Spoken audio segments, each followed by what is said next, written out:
du jour, Thomas Picamol, qui après avoir cofondé la start-up Amplify et l'avoir revendue 2 ans plus tard, publie aujourd'hui un livre sur la meilleure manière d'adapter le modèle de la Silicon Valley à l'écosystème français. Bonjour Thomas. Bonjour. Alors expliquez-nous brièvement votre parcours, on l'a vu un peu à part. Vous avez cofondé Amplify il y a 2 ans, quel était le concept ? Oui, alors après l'ESSEC, j'ai commencé par du conseil en stratégie. J'ai ensuite travaillé dans des incubateurs et des accélérateurs de start-up. J'ai travaillé dans 4 pays et c'est en fait en revenant en France que j'ai cofondé Amplify avec Charles Nurdin. Alors l'idée d'Amplify, elle partait d'un constat qui était que la gestion de portefeuille était essentiellement basée sur des profils de risque investisseurs qui étaient établis via des questionnaires, donc en fait grâce à du déclaratif. Et nous, l'idée ça a été d'aller au-delà du déclaratif et donc on a développé une solution d'intelligence artificielle qui en fait analyse l'historique des transactions des investisseurs, fait du profiling cognitif et établit leur véritable profil de risque. Qui n'avait rien à voir finalement avec ce qu'ils déclaraient. Exactement. Et une fois ce profil de risque établi, en fait on peut donc déterminer le portefeuille optimal et puis le DT en temps réel, donc grâce à des algorithmes qui sont très puissants qui s'appellent les algorithmes génétiques. Et alors donc juste une question évidemment parce que je suis journaliste donc je suis curieuse, finalement le profil de risque des investisseurs français, en tout cas de ceux qui ont utilisé votre outil, il est plutôt prudent ? Alors il est moins prudent que ce qu'on pourrait penser. En fait justement les grands acteurs institutionnels en France entretiennent souvent les investisseurs et les épargnants dans des profils de risque qui sont très conservateurs. Oui. Et on a découvert que justement les investisseurs pouvaient prendre plus de risques que ce qu'ils pensaient au départ. C'est la double proposition de valeur d'Amplify en fait. C'était permettre aux grands acteurs institutionnels de proposer des produits qui correspondent aux attentes des investisseurs, mais aussi de faire prendre conscience aux investisseurs qu'ils étaient moins conservateurs que ce qu'ils pensaient à la base. Et alors finalement pourquoi revendre si vite l'entreprise et de surcroît à un concurrent ? Alors on a revendu en effet Amplify récemment à FunShop. Alors FunShop c'est le leader français du robot advising pour la gestion de patrimoine et on l'a fait parce que ça avait du sens d'un point de vue stratégique. En fait chez Amplify on avait une technologie qui était une technologie très bonne mais une technologie de niche et quand on veut vendre à les grands acteurs institutionnels il faut plus que ça, il faut une large gamme de produits intégrés et FunShop l'avait. Donc très tôt en fait dans notre développement on s'est retrouvé à travailler avec FunShop comme partenaire. Donc eux ils apportaient la gamme de produits, nous on apportait l'expertise sur une niche à très forte valeur ajoutée. Donc c'est assez naturellement que l'idée d'une vente est arrivée et comme l'offre de FunShop était très compétitive, on l'a acceptée. Et vous l'avez accepté. Alors fort de cette expérience, vous venez de publier un livre qui s'intitule Stratégie Startup du mythe américain au succès français aux éditions Duno. L'idée c'est de donner les bonnes recettes aux jeunes entrepreneurs français ? Alors, oui et non. Moi, j'ai eu la chance de travailler dans 4 pays différents, donc ça m'a permis de voir différents écosystèmes de start-up et en fait, de me rendre compte que les injonctions et les conseils habituels qu'on donne aux entrepreneurs émanent très souvent de la littérature anglo-saxonne, parfois de grands gourous de la Silicon Valley, mais sont pas du tout transposables dans l'écosystème français, parce que c'est un écosystème qui est très particulier. La French Tech n'existe pas comme écosystème autonome. C'est un écosystème qui vit sous perfusion de l'État. L'État français, on a estimé on a estimé que l'État français contribuait à hauteur de 50% du financement de l'écosystème start-up. Donc c'est énorme, c'est 7 fois plus qu'en Angleterre par exemple. Et ça au moment de l'amorçage, c'est pas très important, c'est pas très utile ? Alors si, c'est utile au moment de l'amorçage. C'est un peu le paradoxe français, c'est que c'est très utile au moment de l'amorçage parce que vous avez beaucoup d'aides publiques, notamment via BPI France. Oui, qu'on voit présent pratiquement sur tous les dossiers en tout cas tous les chefs d'entreprise que l'on reçoit. Tout à fait, exactement. Ils sont ravis. Mais oui, ils sont ravis. Donc c'est important effectivement au début dans les premières étapes de la vie d'une start-up, mais le fait que l'écosystème français soit financé en grande partie par l'État, parce que l'État finance aussi des fonds de venture capital, fait que les thèses d'investissement en France sont très conservatrices et que donc plus loin, lorsqu'on passe à des séries, en fait, des séries A, B et C, il y a un conservatisme, une certaine frilosité des fonds de VC français qui fait que c'est plus difficile d'avoir accès au capital pour développer la start-up. J'allais vous dire, au final, d'abord, avant qu'on repasse dans le détail, est-ce que c'est aussi facile de monter sa start-up en France qu'aux États-Unis ? À la base, juste de créer, oui.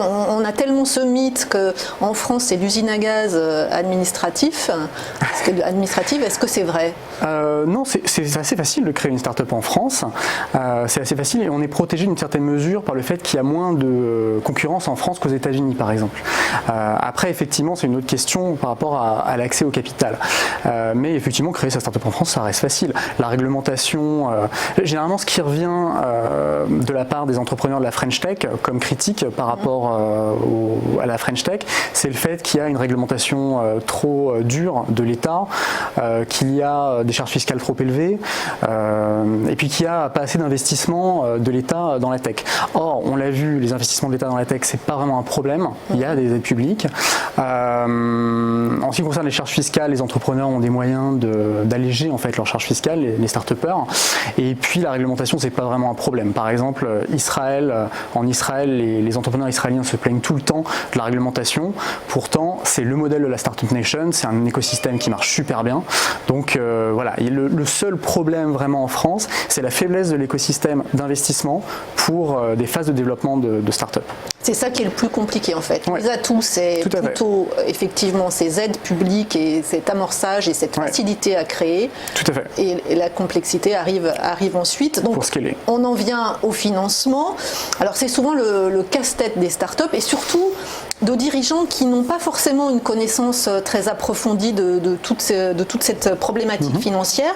Donc qu'est-ce qu'il faut choisir ou faire un mixte entre les aides publiques, on a vu nombreuses et importantes, la dette, mais aussi sans doute avec la frilosité des banques et l'ouverture du capital avec le risque de perdre le contrôle finalement au bout de X tours de table. Tout à fait. Les trois modes de financement que vous venez d'évoquer ont tous leurs avantages et leurs inconvénients. Effectivement, ça dépend de ce qu'on cherche, contrôle de l'entreprise ou montant levé. On pourrait avoir une vision linéaire et se dire donc que les aides publiques elles interviennent plutôt dans les premiers temps de la vie d'une start-up, qu'ensuite c'est l'ouverture du capital qui prend le relais vers la phase de croissance et qu'ensuite une fois que la start-up a des revenus pérennes, elle va être éligible à du financement par la dette, à des emprunts bancaires. Bon, dans la réalité, c'est plus compliqué que ça parce qu'il y a des effets de levier en fait entre les différents types de financeurs. Par exemple, si vous voulez prétendre à des aides de BPI France, ces aides, elles vont être capées sur les fonds propres. Donc ça peut être intéressant pour un entrepreneur de procéder d'abord à une ouverture du capital pour ensuite aller voir BPI France. Et à l'inverse, un entrepreneur qui aura réussi à sécuriser plusieurs milliers d'euros auprès de BPI France, il va être beaucoup plus crédible pour ensuite aller voir des investisseurs et les amener dans son ouverture de capital. Donc voilà, c'est à l'entrepreneur en fait de jongler entre ces différents types de financement en fonction des phases de développement de la start-up. Et alors, on a quand même l'impression que les banques sont très... Parce que l'argent n'est pas cher, c'est facile de s'endetter, or très peu le sont, parce que les banques sont quand même frileuses à prêter à toutes ces nouvelles entreprises. Contrairement aux fonds d'investissement ou aux business angels qui vont prendre un ticket et prendre le risque. Oui, les banques restent majoritairement assez conservatrices en France. Elles sont plus frileuses effectivement que les fonds de venture capital. Et elles interviennent donc plus tard effectivement dans le processus. Ouais. Alors, chose rare dans ce type d'ouvrage, vous évoquez aussi la fin de l'aventure, ce qui est moins drôle, et les différents scénarios possibles de vente. D'abord, pourquoi revendre? Est-ce qu'il, comme vous, effectivement, le scénario était imparable, mais est-ce qu'on n'a quand même pas tendance à vouloir poursuivre l'aventure quand on a créé une entreprise et quelle est la meilleure solution? J'ai lu que la bourse était la voie royale, j'ai hâte que vous m'expliquiez pourquoi. D'accord. Écoutez, pour répondre à votre question, déjà on a parlé de la vente dans notre livre parce qu'on voulait que l'entrepreneur qui achète notre livre en ait pour son argent.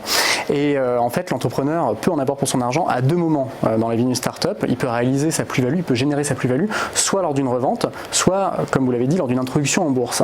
Sauf que l'introduction en bourse, en France, ça n'existe pas. Il n'y a pas une start-up qui ait réussi son introduction en bourse en France. Les quelques-unes qui l'ont réussi, en fait, elles sont allées aux États-Unis comme Criteo. Donc, exit l'IPO, il reste la vente. Et en ce qui concerne la vente, il n'y a pas de meilleure solution. Il y a différents types d'acquéreurs qui correspondent à différentes phases de croissance de la start-up. Et c'est à l'entrepreneur de répondre à différentes questions, à savoir des questions patrimoniales. Il doit maximiser l'espérance de gain et donc vendre sa start-up au bon moment. Et puis aussi des questions d'ordre personnel. Est-ce qu'il a envie de continuer? Est-ce qu'il a envie de s'investir dans de nouveaux projets? Vous avez dit qu'on pouvait avoir envie de rester longtemps dans une expérience entrepreneuriale, bah oui, mais jusqu'à un moment où on peut avoir envie de s'investir dans un nouveau projet, de changer. Et donc c'est à l'entrepreneur d'avoir réponse à toutes ces questions. Et alors une fois qu'on a vendu, qu'est-ce qu'on fait? On redevient salarié? Ça doit être difficile quand on a créé sa boîte, diriger une boîte. Par exemple, vous, qu'est-ce que vous faites en ce moment? Alors effectivement, après une expérience entrepreneuriale, il y a différentes voies possibles qu'on explore dans le livre. Il y a la transmission, la philanthropie, l'intrapreneuriat, effectivement, donc réintégrer une grande structure. Il y a différentes voies. Moi, en ce qui me concerne, je pense que j'ai une expérience d'entrepreneur qui est très intéressante et que j'aimerais transmettre. Mais ce qui m'intéresse actuellement, c'est l'investissement. Et donc, je me tourne plutôt vers le venture capital. D'autant plus que je pense qu'il y a une carte à jouer en France. Parce qu'en France, vous avez deux grands types de VC. Vous avez les grands fonds qui sont dirigés par des gens très éminents, très respectables, mais qui n'ont pas un background d'entrepreneur, qui viennent plutôt du private equity, qui ont travaillé sur des actifs sur le temps long. Et puis de l'autre côté, vous avez des family office qui sont dirigés par des entrepreneurs, des grands entrepreneurs, mais qui ont fait leurs armes il y a 25-30 ans. Donc à une époque où c'était différent, où il n'y avait pas les mêmes enjeux qu'on a évoqués, la difficulté d'être en concurrence avec des entreprises internationales, la nécessité de scaler vite. Donc voilà, je pense qu'en ayant réussi à mon niveau dans le monde actuel, je peux apporter quelque chose au venture capital français. Eh bien, on vous le souhaite et on le souhaite Merci. à toutes les startups là, qui arrivent sur le marché. Merci beaucoup Thomas Picamol, vous êtes cofondateur d'Amplify.